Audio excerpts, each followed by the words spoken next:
हज़रात मोहतरम, आज आपके सामने बहुत ही अहम मसला पेश करना है।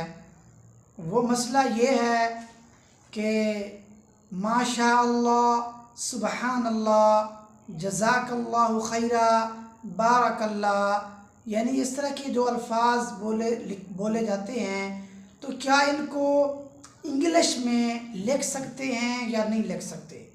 इसी तरह अस्सलामु अलैकुम वरहमतुल्लाहि वबरकातुहू, वालैकुमुस्सलाम वरहमतुल्लाहि वबरकातुहू, इनको इंग्लिश में लिखा जा सकता है या नहीं।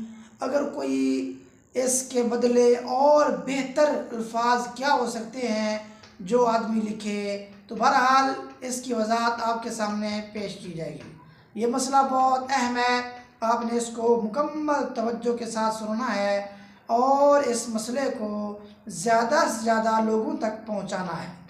अब मसला यही है कि जज़ाकल्लाहु खैरा, बारकल्लाह, माशाअल्लाह, अल्हम्दुलिल्लाह, इनको अगर आप इंग्लिश में लिखते हैं तो नाजायज़ नहीं, हाँ बेहतर नहीं है, बेहतर नहीं है।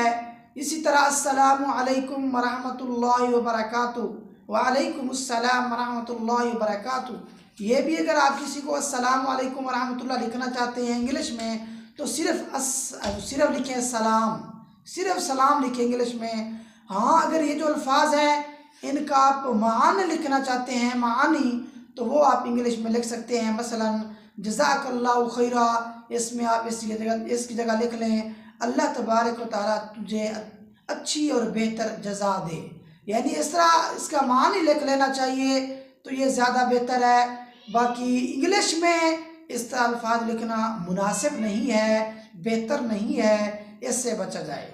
बाकी ये सिर्फ इन अल्फाज की बात थी। कुरान करीम को इंग्लिश में नहीं लिखा जा सकता, ये बिल्कुल ही मना है, नाजायज़ है। हाँ, ये जो अल्फाज आपके सामने जिक्र किए गए हैं इनको भी बेहतर यही है कि इंग्लिश में ना लिखा जाए। और ये मसला फतावा उबैदिया सफ़र नंबर 550 पर मौजूद है। वल्लाहु आलमु बिस्सवाब।